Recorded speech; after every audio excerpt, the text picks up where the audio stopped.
LGBT პროპაგანდა კრეფსითი ტერმინია და უამრავ კონკრეტულ ორგანიზაციას აერთიანებს, რომელიც ამ გარყვნილების პროპაგანდის გავრცელებით და პოპულარიზაციითაა დაკავებული.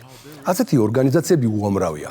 მარტო მსოფლიო NGO სექტორი რადგეს, რომელიც დონორი ორგანიზაციებისაგან მილიარდობით დოლარს იღებს ყოველწლიურად, რომ სექსუალური უმცირესობების ინტერესები გაატაროს, დაიცვას მათი უფლებები. ოღონდ, რა თქმა უნდა, ჯამთელი უმრავლესობის უფლებების შელახვის ხარჯზე.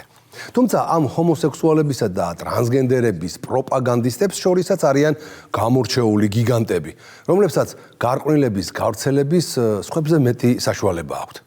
ერთ-ერთი ასეთი სუპერ პროპაგანდისტია Pink News-ი, ანუ ვარდისფერი ახალი ამბები. სოფლიოში უმსხვილესი LGBT საინფორმაციო პლატფორმა.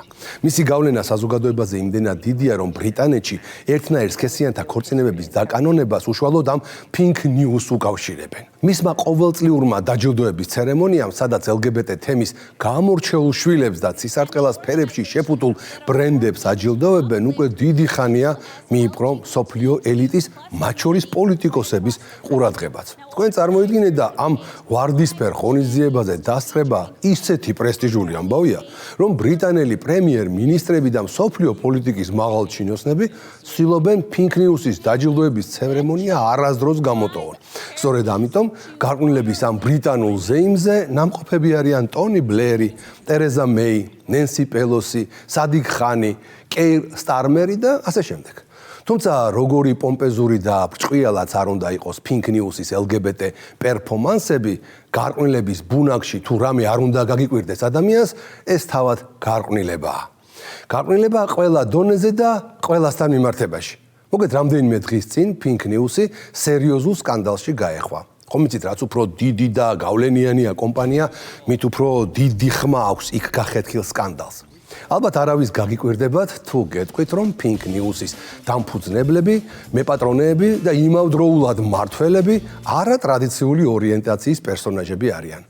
ერთნაირ სქესიანი მეუღლეები ბენჟამინ კოენი და მისი ქმარი ენტონი ჯეიმსი საკუთარმა თანამშრომლებმა სექსუალურ ძალადობაში ამხილეს. ამბავი BBC-მ გამოიძია და ისეთი ხმაური გამოიწვია, რომ მთელი კვირა მთელი ბრიტანეთი აღშფოთებას ვერ მალავს, ამას როგორ წარმოვიდგენდითო.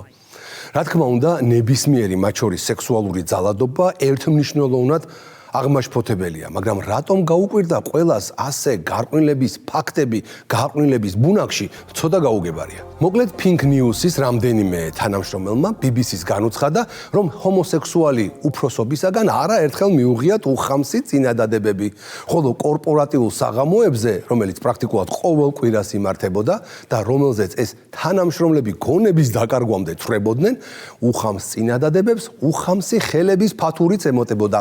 როგორც ეს დალევის მოყვარული Pink News-ელები ამბობენ, უგონო მდგომარეობაში წინააღმდეგობის გაწევას ვერ ვახერხებდითო. მამაკაცების გარდა ძალადობის მსხვერპლი იყვნენ ქალებიც. ოღონდ მათზე განსაკუთრებული ტერორი ხორციელდებოდა.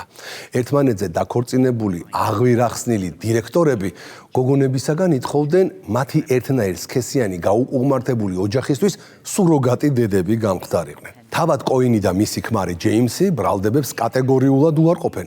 ცილს გვწამებენ, ჩვენ ასეთ გარყვნილებას როგორ ვიკადრებდითო. მაგრამ 30 თანამშრომელი რომ დაგადგება პირზე და ხმამაღლა გადანაშაულებს, ჩემი გაუპატიურება გინდოდაო, თავის მართლება ცოტა არ იყო ძნელია. ამიტომ ერთმანეთზე დაქორწინებული კაცები მედიას არ ეკონტაქტებიან და თავის მართლებას ადვოკატების მეშვეობით ცდილობენ. მაგრამ BBC-ია ყველაფერს ბოლომდე არ ჩახვეს და ჩაეძიოს.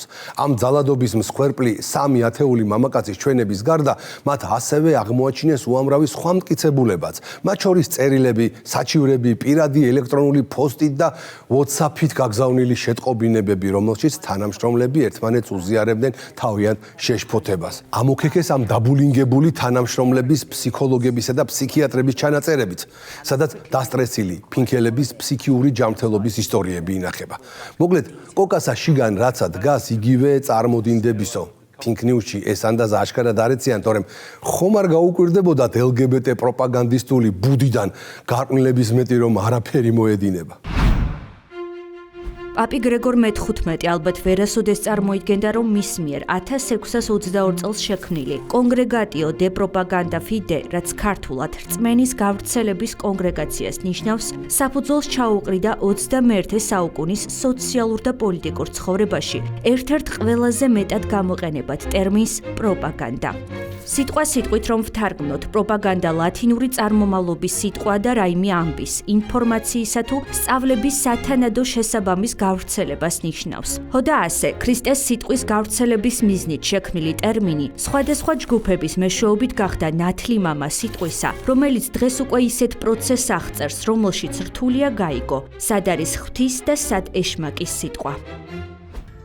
პროპაგანდა მისი პირველადი დანიშნულებით მსოფლიოში უცხო ხილს ნამდვილად არ წარმოადგენდა. ინფორმაცია, რომ ძლავრი იარაღი იყო ამას ჩინელი მხედართმთავარი და მსოფლიოში ალბათ ყველაზე ცნობილი სამხედრო თეორეტიკოსი სუნძიც კარგადაც ცნობიერებდა და მის მიერ შემუშავებულ ტრაქტატში საბრძოლო ხელოვნება, განსაკუთრებული ყურადღება დაუთმო საინფორმაციო ზეგავლენის უპირატესობების აღწერას.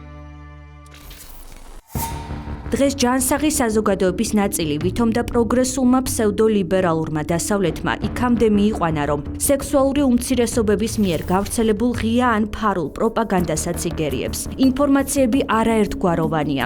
LGBT პირთა საზოგადოების დასაცავად შექმნილი ჯგუფები და სააგენტოები ერთმანეთის მიყოლებით ავრცელებენ ინფორმაციებს, რომელიც ჯანმრთელ ადამიანებზე მავნე ზეგავლენის მოხდენას ემსახურება.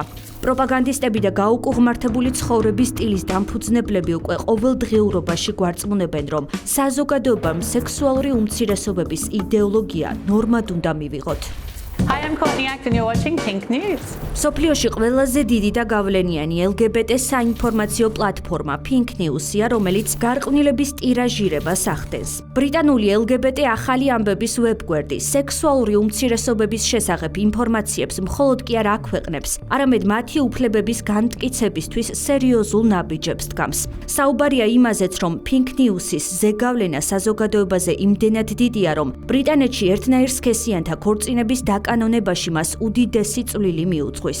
LGBT ახალი ამბების პლატფორმამ სტატია სწორედ სექსუალური უმცირესობების უფლებების დაცვასა და ამ მხრივ არსებულ მიღწევებს მიუძღვნა. Pink News-ი ასევე მართავს Pink News Awards, რომელიც 2013 წელს დაიწყო და ყოველწლიურად უესტმინსტერში ტარდება. ჰომოსექსუალების ღონისძიებაზე ჯილდოები LGBT საზოგადოების წარმომადგენლებს მათი დამსახურების მიხედვით გადაეცემათ.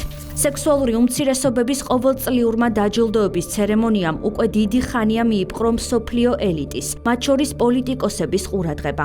2023 წლის Pink News Awards-ის ერთ-ერთი გამარჯვებული ეს drag queen-ი გახდა, რომელიც საკუთარ გაუკუღმართებულ ცხოვრების წესს და მის პოპულარიზაციას ხელოვნებას უწოდებს. ეს ქალად გადაკეთებული მამაკაცი საკუთარ ინტერვიუებში drag queen-ებთან მიმართებით კონსერვატორების მიდგომებზე საუბრობს. ხელოვნების იმ ფორმას, რომელსაც მთელი ჩემი ცხოვრება მიუძღვენი, საზოგადოების გარკვეული ნაწილი ხმების მოპოვების მიზნით იყენებს. ამას ისინი აკეთებენ მუდმივად. ისინი სრულიად შემთხვევით მიზეზებს იყენებენ იმისთვის, რომ ხალხის მხარდაჭერა ჩვენს ხარჯზე მოიპოვონ. თუმცა ხშირ შემთხვევაში მიზეზები უსაფუძვლოა. ჩვენს წინააღმდეგ ბრძოლის საშუალება არ არსებობს. და სწორედ ასეთი გაუკუღმართებული ცხოვრების სტილის ტირაჟირებას ემსახურება Pink News-ი, რომელიც სულ რამდენიმე დღის წინ თავად მოხვდა სკანდალის ეპიცენტრში. მათი შიდა სამზარეულო კადრს მიღმა არც ისე პომპეზური და ბრჭყვიალა აღმოჩნდა, როგორც LGBT საზოგადოების წარმომადგენლებს ეგონათ. გარყვნილების პროპაგანდისტული მედიის ხელმძღვანელობა სექსუალურ ძალადობასა და ბულინგში საკუთარმა გეი თანამშრომლებმა ამხილეს. LGBT მედია საშუალების დამფუძნებლები, მეპატრონეები და იმავდროულად მმართველები ერთნაირ სქესიანი წყვილი ბენჟამენ კოენი და მისი ქმარი ენტონი ჯეიმსი არიან. Pink News-ის რამდენიმე თანამშრომელმა BBC-ს განუცხადა, რომ ჰომოსექსუალი უფროსებისაგან არაერთხელ მიუღიათ უხამსი წინადადებები. თუმცა, როდესაც კორპორატიული წვეულებები იმართებოდა და თანამშრომლები თავის უფროსობასთან ერთად უგონო მდგომარეობამდე სვამდნენ, Pink News-ის გეი ხელმძღვანელობა მხოლოდ უხამსი წინადადებებით აღარ შემოიფარგლებოდა, არამედ პირდაპირ მოქმედებაზე გადადიოდა. მე არ ვამბობ, რომ ჩვენ წვეულებაზე არ ვსვამდით, მაგრამ თანამშრომლები ერთმანეთთან მიმართებით შეუფერებლად ნამდვილად არ ვიქცეოდით. აი ჩვენი უფროსობა კი სწორედ ასე იქცეოდა. მე პირადად მქონდა გამოცდილება იმისა, რომ შობის საღამოს წეულებაზე, როდესაც მე და ჩემი მეგობრები ერთმანეთთან ვსაუბრობდით, ბენჟამენმა ჩამიარა და საჯდომზე ხელი მომარტყა.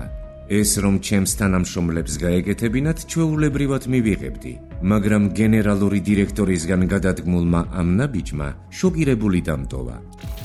კორპორატიულ საღამოებზე, რომელიც პრაქტიკულად ყოველ კვირას იმართებოდა და რომელსაც ეს თანამშრომლები გონების დაკარგვამდე თვრებოდნენ, LGBT მედია საშუალების დამფუძნებლების მხრიდან ხელების ფათურს მალე მოჰყვა პირდაპირი სექსუალური ძალადობა. როგორც BBC-ს ვარდისფერი ახალი ამბების თანამშრომლებმა განუცხადეს, დაინახეს თუ როგორ ეხვეოდა და კოცნიდა ენტონი ჯეიმსი უმცროს კოლეგას, რომელიც მათი აზრით ზედმეტად მთვრალი იყო, რომ წინააღმდეგობა გაეწია.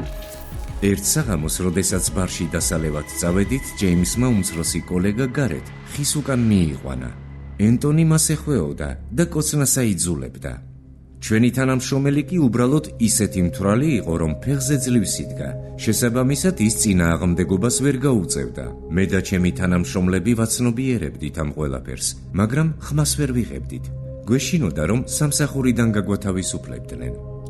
გარდა BBC-ს მიერ გამოკითხული 33 თანამშრომლის ჩვენებებისა, ბრიტანეთის სამაუწყებლო კორპორაციის ჟურნალისტებმა მოიძიეს უამრავი სხვა მტკიცებულებაც, მათ შორის წერილები, საჩივრები, პირადი ელექტრონული პოსტით და WhatsApp-ით გაგზავნილი შეტყობინებები, რომლებშიც თანამშრომლები ერთმანეთს უზიარებდნენ თავიანთ შეშფოთებას.